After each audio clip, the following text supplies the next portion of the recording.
Le cœur de Parfaite battait à tout rompre tandis qu'Estelle lisait les détails à haute voix.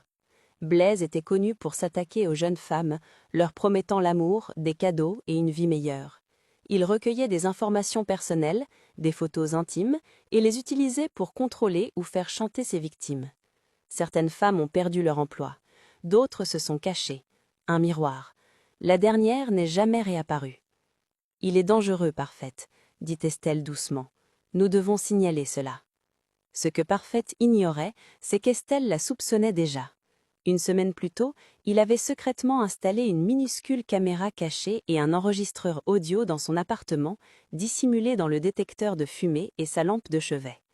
Il surveillait tout ce qu'elle faisait, les appels qu'elle passait, les articles qu'elle lisait, même ses conversations silencieuses avec elle-même. C'est ainsi qu'il avait su qu'elle avait commencé à enquêter. Il la surveillait en temps réel. Quand il lui avait dit de ne pas croire tout ce qu'elle lisait en ligne, il essayait de l'avertir pour la faire taire. Mais Dieu était déjà à l'œuvre dans les coulisses.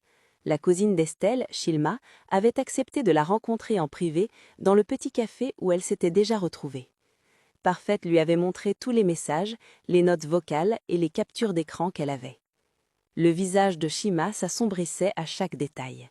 « C'est exactement ce que nous cherchions », a-t-elle déclaré.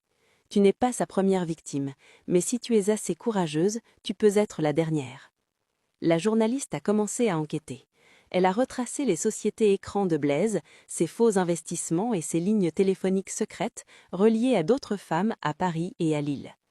En quelques jours, l'équipe a réuni des preuves solides, notamment des enregistrements vocaux de lui manipulant des femmes et des preuves de chantage financier.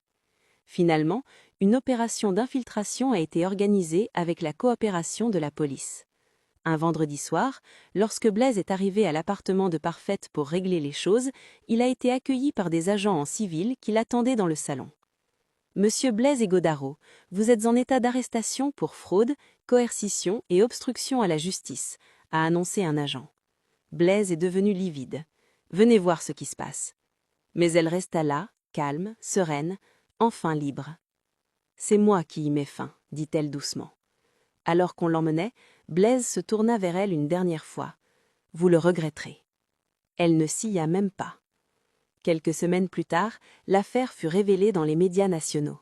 Un homme d'affaires arrêté pour plusieurs chefs d'accusation de fraude et de manipulation. Les victimes s'expriment. Les réseaux sociaux s'enflamment. Des dizaines de femmes racontent leur histoire. Madame Blaise est également vue quittant le tribunal avec une dignité tranquille.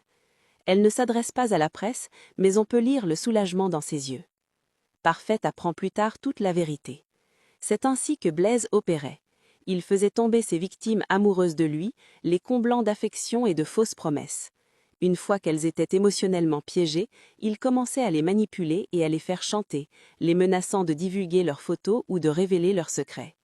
Et lorsque certaines femmes refusaient de coopérer, il s'assurait qu'elles soient réduites au silence pour toujours. Il avait préparé Parfaite à subir le même sort.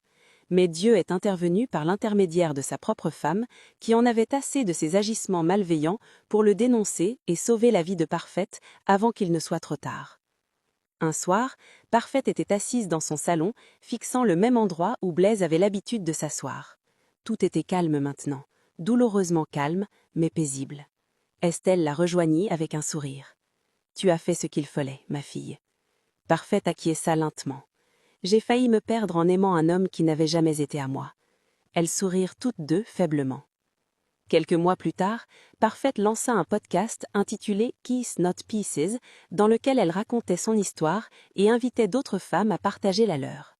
Son message était clair, ne tombez jamais amoureuse d'un homme qui vous apporte des secrets au lieu de paix. Elle reconstruisit sa vie, termina son master et devint une voix forte pour les jeunes femmes qui pensaient autrefois que la douceur de vivre venait de la poche d'une autre personne. Son expérience devint sa force. Ne construisez jamais votre paix sur les larmes d'une autre femme. S'il lui ment, il vous mentira aussi. Tous les hommes qui vous disent qu'ils sont votre paix n'ont pas forcément l'intention de vous apporter la paix.